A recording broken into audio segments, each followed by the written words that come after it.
we now have Richard Irving, who will be in conversation with Sean Peterson. Richard is the founder and managing partner of Pond Venture Partners.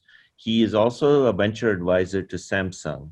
He will be talking to Sean on the topic of the mistakes founders make when fundraising. Richard, take it away. Thank you, Rajiv. Appreciate the kind introduction. And it's my pleasure to join all of you today with Sean Peterson. Sean is a general partner at AI Fund. He has more than 15 years of venture investing experience, including most recently 8 years partner level at IFC, the International Finance Corporation, doing direct investing in a number of emerging market areas like EdTech, e-logistics, consumer internet, health tech, and climate tech in countries including China, India, Africa, Latin America, and the US. And earlier in his career, Sean was the director at Good Energies Ventures. So he brings a wealth of experience, and I think should be ideally qualified to help answer the question that we're posing in this session, the mistakes founders make when fundraising. Sean, before we dive into that, maybe I could just ask you to give us a little bit of a background on the AI Fund. Thanks, Richard, and welcome everyone. Excited to see all the different faces. I have it in gallery view, so it's pretty overwhelming. Anyhow, nice to meet everyone. The AI Fund is it's a venture studio. So we sit here in Palo Alto, and we work on ideas that are challenging for humanity, and we try to ideate internally and co-create, find founders to co-create solutions for those problems using AI as a core solution set. And to date, we've had the opportunity to build companies in education, health and wellness, logistics, and industrials. And what we do is, as we grow up the company over time, we then work with great people like the Samsung crew and some others to continue building those companies. But from a true sense, we are a venture studio, so we ideate internally and build internally. Excellent. So in all of your years in venture, both at AI Fund and before, what are some of the most common mistakes you've seen founders make when they're approaching VC? So it's not just about the pitch, as we heard from JC just now, but really that approach. How do they, in terms of reaching out to the venture community? Yeah, it was great to jump in on the end of the last session, because there was some really good advice shared by JC and others. For me, I often, and I look back to my own founding days for some of this, really pitching the right fund too early. I think you can't say enough about that. I think JC, when I dialed in, was talking a little bit about practice. And so I think having that, who you really think you want to be your investor is important, and having a few at-bats with people who may not be that is very important. So that's a core thing. And I also think once a pitch has happened, there's certain behaviors that I've seen that work and don't work as well. I think having a pitch happen where you've pitched an amount of investment that doesn't really make sense for where your business is going, or to a milestone that seems achievable or logical, is often one of the key things that I've seen go wrong. I think often people say, well, a Series A is 4 million, so therefore I will raise 4 million, right?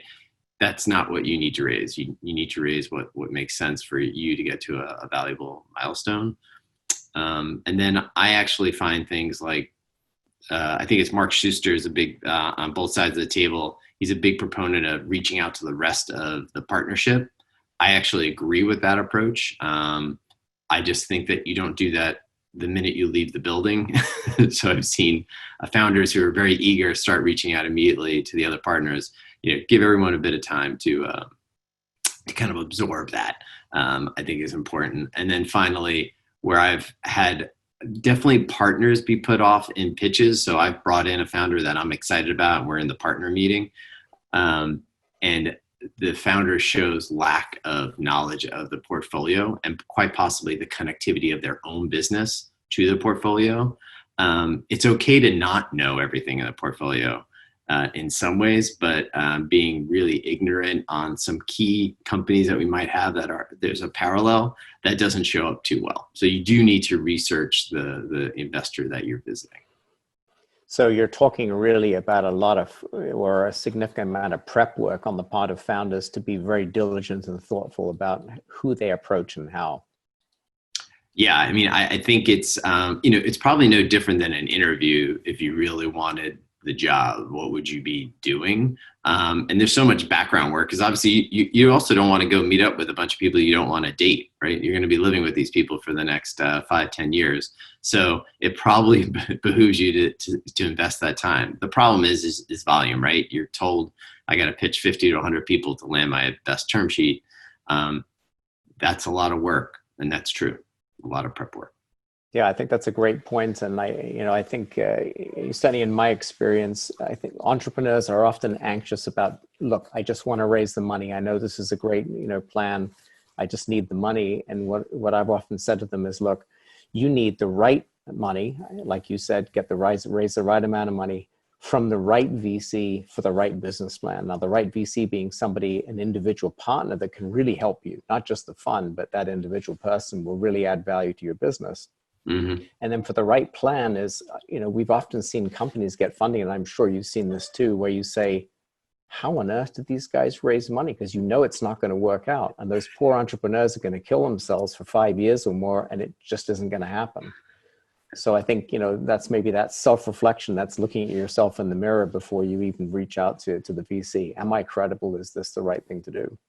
Yes. Yeah, definitely. What about sustainable businesses? I mean, you've have some experience in that, particularly from your IFC time. Do you think that there are mistakes that are kind of more specific to sustainable business founders when reaching out to VCs? In some ways, I look at that in two different perspectives. The one is much more on the, it's more of a reflective, and quite possibly because I was more of a series, say, A-B investor in that period of time, and similar to when I was at Good Energies. A challenge I have seen is, as a founder, as you just said, you need to raise the $10 million, you're going to go raise the $10 million, and it's like a dog with a bone. The problem you need to reflect back on is that becomes your investor when you go to your next round. That's the one that the future investors are going to call for reference checks and all those things. You need to understand when you've brought on that investor, where do they fit in the sustainability kind of spectrum, as I call it. So you have people who are far off into the, as far as maybe not even profit motivated driven, all the way to the people who are really financial first and have a little bit of sustainability in their approaches. That can work on two different angles. I've seen it work very negatively, where a much more impact heavy investor led a previous round, and now a much more financially focused investor is coming on to lead a follow-on round. And that lack of drive to get to exit, drive to get to returns, perspective from the previous round investor can really be a off-putting to other investors, if that's the ethos. That doesn't mean the company shouldn't have a sustainable angle and all those things. It's just, you need to understand, if you brought in somebody who's far off on either side of that spectrum, the reverse happens. If your Series A investor is a pure financial investor and you're trying to tell the world you're sustainable and you're trying to bring on a top sustainable investor, that can also put the sustainable investor off. So just understanding that where your investor sits on that spectrum will influence the follow-on rounds, and also kind of pre-select certain people who may not be as interested. So you're curating your syndicate, right? And what your company looks like. And I have found sustainable investors who get very excited about a particular name on either end of those, and they don't really think 18 to 24 months out, when I go do my B or my C, like, how does that reduce the pool of capital I might be able to seek? The other thing that definitely will come off very strongly, and I would urge people not to suggest that they're a sustainable business. That's not what their ethos is.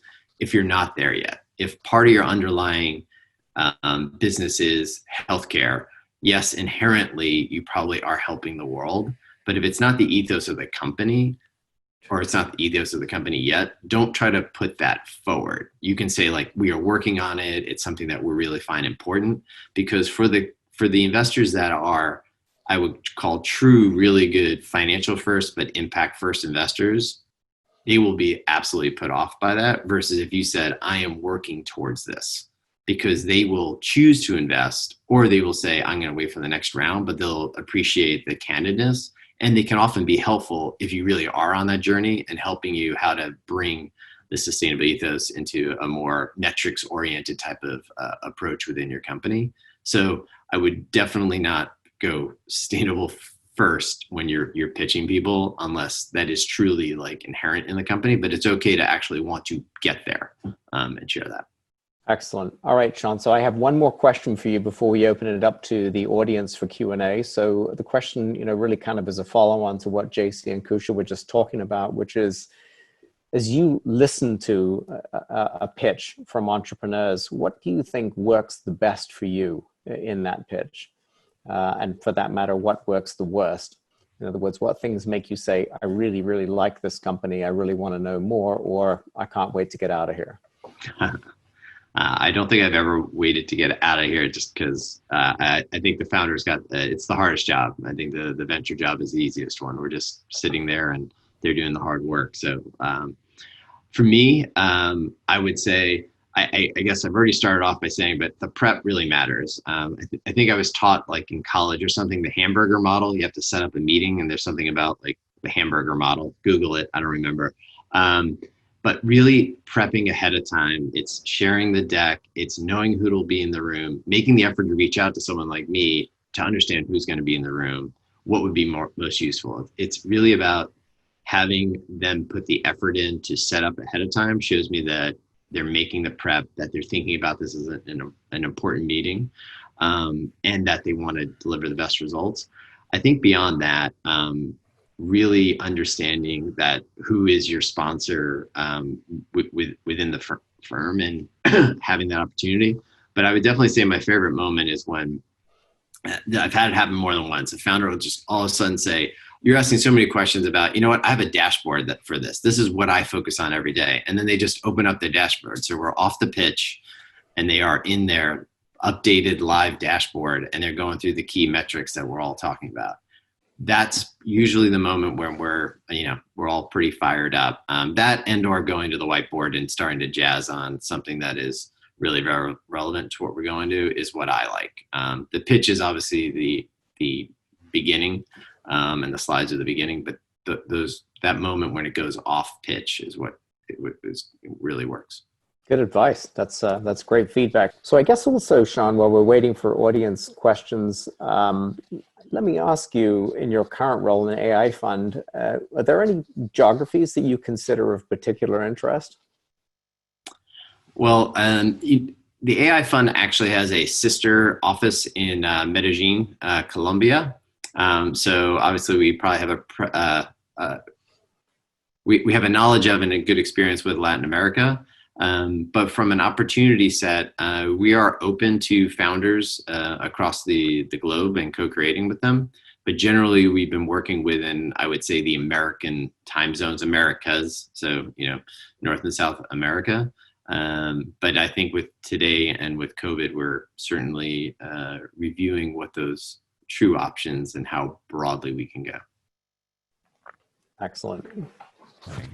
We're still waiting on questions, but Sean, I had a question. Can you describe to us one of the pitches that you really liked, that really caught your attention, that had the aha right away?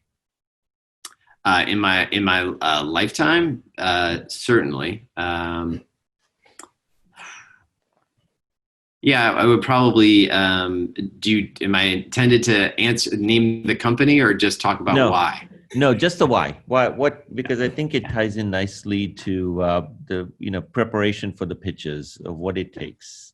Right? Yeah, I guess for me, and part of this might have been the setup beforehand, but I've been spending a lot of time looking at how the e-commerce evolution in the emerging markets was impacting retail, and I got a pitch in from a friend of mine at DST, and I could tell the pitch spoke to what I saw as a challenge in the logistics market. And it was clear that founder had understood where e-commerce was taking logistics, or where it would really be stretching logistics in the market they were looking at.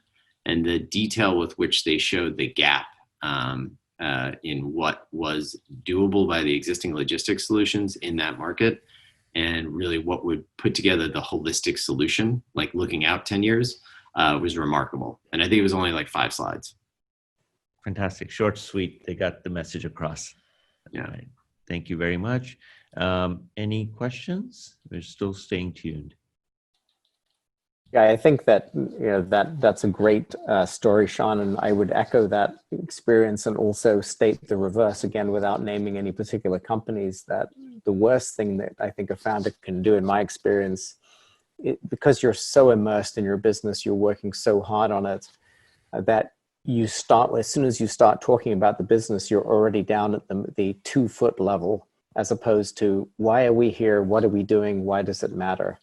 And for me, I think, whether it's just for myself or for my partners, being able to understand what's the basic idea that you're going after here, and then by all means go down to the 2-foot level, but give me the context first. There's nothing worse than a passionate founder putting so much time and energy into something, starting too deep and losing the team, and everybody's wondering after 15 minutes, what exactly do these guys do? So your point about 5 slides is, I think a lot of people would hate that, to come in with 5 slides, fearing that they left out the other 45 that really tell the story.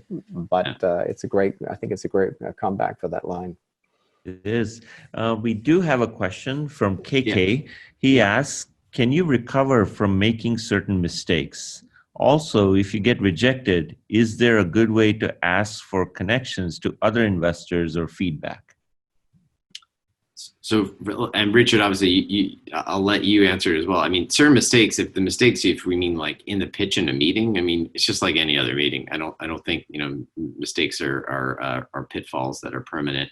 So that wouldn't be an issue. It's not like an audition for The Voice or something here in the US. This is a thing. I think JC, when I dialed in, was mentioning, don't make stuff up, because that creates credibility gaps. But obviously, making a mistake, I don't think that's an audition. From once you've been rejected, it's always hard to get rejected by a VC. A lot of VCs are not good at that, ghost or something. But I think, if you've had a connection with a sponsor within a fund, it's certainly worthwhile pushing for feedback. I think if it was a very brief interaction, it might be tougher to get that. But if you feel like you've had some form of a connection, then I think the investor should provide that feedback. Whether they'll introduce other investors is tricky, because the investment recommendation across might suggest that they're excited about the company. And if they're not excited about the company, it could create like a weird reference scenario. So that could be trickier. Yeah, I guess what I would say in response to that, the question is that if you are going to hear more no's than yeses, or you're going to at least not hear more than 1 or 2 yeses. It's just the nature of the business. And the reason is because VCs are looking for many different things. It might not be a fit for the fund sector-wise, maybe geography, maybe stage. Maybe they have, like Sean alluded to earlier, something else in the portfolio that overlaps too much. None of which says you're a bad entrepreneur and this is a stupid idea. So in that sense, you have to have a thick skin and not kind of feel like you have to change the pitch every time, because if you're willing to change too easily, then you actually don't have a story, because you're kind of like just reacting to VCs, and that never goes down well, like JC said. But on the other hand, if you do get a no or a not yes, shall we say, listen to the feedback, because sometimes it can be very germane. It might be one of those reasons I just cited, or it might basically be something like, look, this is really exciting if you can do it, but I just don't believe there's enough proof yet. If you really can get a few months down the road and show me this proof of concept really works, etc. Those things can be really worthwhile hearing, because it might suggest that you might be a little early to go for VCs. Maybe you should be getting some angel money or friends and family money just to get a little further along to where you'd be in the sweet spot. So the feedback can be incredibly important. I echo what Sean said. It's unusual for VCs to provide referrals unless, again, it's a stage thing. If they're a later stage VC, they might say, listen, go talk to these guys because they're really earlier stage and they might like this. That was great. Just checking if there's another question. There is. Yeah, it says... It's a COVID question. Yeah, it's a COVID question from Meredith. Any specific tips for founders as they attempt to raise in the midst of COVID-19? How has COVID changed how investors are thinking? Yeah, I mean, this is I think every podcast has probably covered this at this point in time. So I'll try to be brief, but I think the main thing is just to understand your target. We've got a mix of people who are early stage and later stage, at least when I was judging the last round of XTC. So I think if you're in the earlier stage, you're probably in a better situation that the more active investors there. I think in the later stage, you just have to remember that a lot of those investors are focused on their portfolio and they are engaged with their portfolio and being probably higher bar on new investments because they know what they know and they don't know what they don't know. So just have that point of view when you're reaching out to them if you're focused more on a later stage raise. Beyond that, I just think a lot of people want to see that you're being thoughtful about what kind of fundraising timeline and burn you need, recognizing that there's a lot of uncertainty right now. And if you were in the travel space or certain markets that got hammered, you just need to show up that you're being really thoughtful about where that recovery would be and how you would have your proof points, if you can't show evidence because you can't even get through to customers in that space. I think Thank great you, comments. Sean. Yeah. Yes. Richard, did you have anything to add? The only thing I would say is that having lived through more cycles than I care to recount, but certainly thinking back to the 2000 meltdown and then, the credit crunch, 2008, these are huge whipsaws which do affect, the venture scene in different ways. It could be sectors that fall out of favor or stage of company, as Sean implied. But there are opportunities always in every part of the market cycle and you just have to, like Sean inferred, you've got to really anticipate those versus come in and be in old mode, where high valuations and big rounds are being done and not recognize that the time has changed. It's time to approach it differently. It doesn't mean your business won't succeed. It's just you have to reconfigure.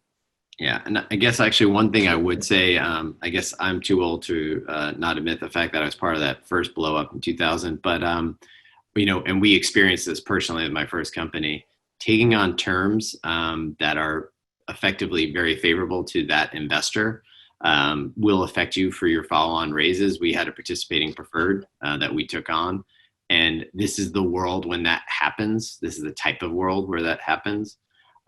You have to be really careful because the follow-on investors will see that preference and it'll be very hard to either remove it or negotiate it away. The reality is right now, if you need to fundraise and you got to get your 18 to 24 months covered, you probably don't need to be as valuation centric, but I'd be very careful about taking on those unusual type of terms if an investor is bringing that to the table.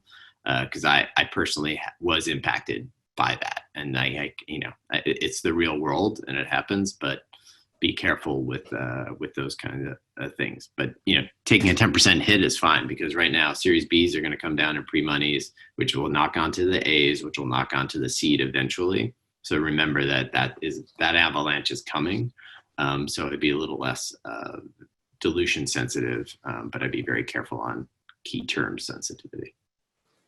Oh, and there's one more question from Joy. Joy, you're on. Yeah, thanks. I actually have a question, if I could, not about the pitch, but about the deal. So I have a strategic that's interested in investing in the round that I'm raising and doing a distribution deal. So we have decoupled those two to ensure that the strategic investor doesn't get anything that a traditional equity investor wouldn't in that portion of the deal. I'd like some perspective from you on deals that you've done that have worked especially well, maybe key terms that have been really successful at aligning the interests of the strategic with the company they're investing in. For example, one of the things that is a component of our deal is that sales of our product actually flow down into the bonus structure of their sales force. So I'm interested in any advice you can provide on that, on especially good or bad experiences. Well, the first response I'll have is make sure you understand your divorce clause from that sales distribution agreement. I think it's great. So if you don't have a ROFR or a ROFO for that company in your investment, that's key 101. If they have a board role, just be very conscious of that, especially if it's an actual real board role versus an observer, because going forward, if they become a non-follow-on investor, let's just say the sales piece fails, they're a non-follow-on investor and they're showing up at the board meetings, that often doesn't look fantastic. So I would be somewhat thoughtful around how their board membership is structured. But most importantly for me, I definitely have seen the commercial agreement involve additional ownership because they sell 1,000 units in the first 6 months and all those things. Unfortunately, I have rarely ever seen that work out. So I would say just, manage expectations around that. And most importantly, be careful about your product roadmap to service based on the presumptions in that sales agreement. And definitely I'd have it, all that stuff fades away if after 12 months, certain milestones aren't even hit. Yeah, and they've agreed to minimums that establish different levels of distributorship. And what I've definitely seen is 12 months later, they're trying to amend that and have you still commit to it. And it just, it gets a little dicey because they put a lot of money into the company and then you become an orphan. So just remember that follow-on money from them is maybe not going to be likely. So if they're an important part of your round and a big part of it, when you go to your next round, that's a person that may not be participating. And so there is some knock-on effects there. Not all deals don't work, so I don't mean to be negative. It can work wonderfully. Yeah, I would certainly echo the positive side of that while fully acknowledging everything Sean just said. I mean, you like he said, you've got to really think about how this might work out if things don't go as planned. But as an advisor to Samsung, I see frequently the Catalyst team looking to make introductions into the business units that could be very helpful for companies. And back in the Pond era, certainly having Samsung as an investor was very helpful at getting a major customer engagement with Samsung corporate. So that worked out well. And we had other corporate investors, Verizon, AT&T, Intel, in our portfolio companies where they were interested in it from a strategic perspective. And I think the critical point is being very careful in your zeal to amplify your go-to-market plan, not to give any conditions away that would be undesirable. It's unusual, but occasionally in the past, at least some corporates have asked for things like ROFRs, which really you don't ever want to say yes to, or exclusivity around the product.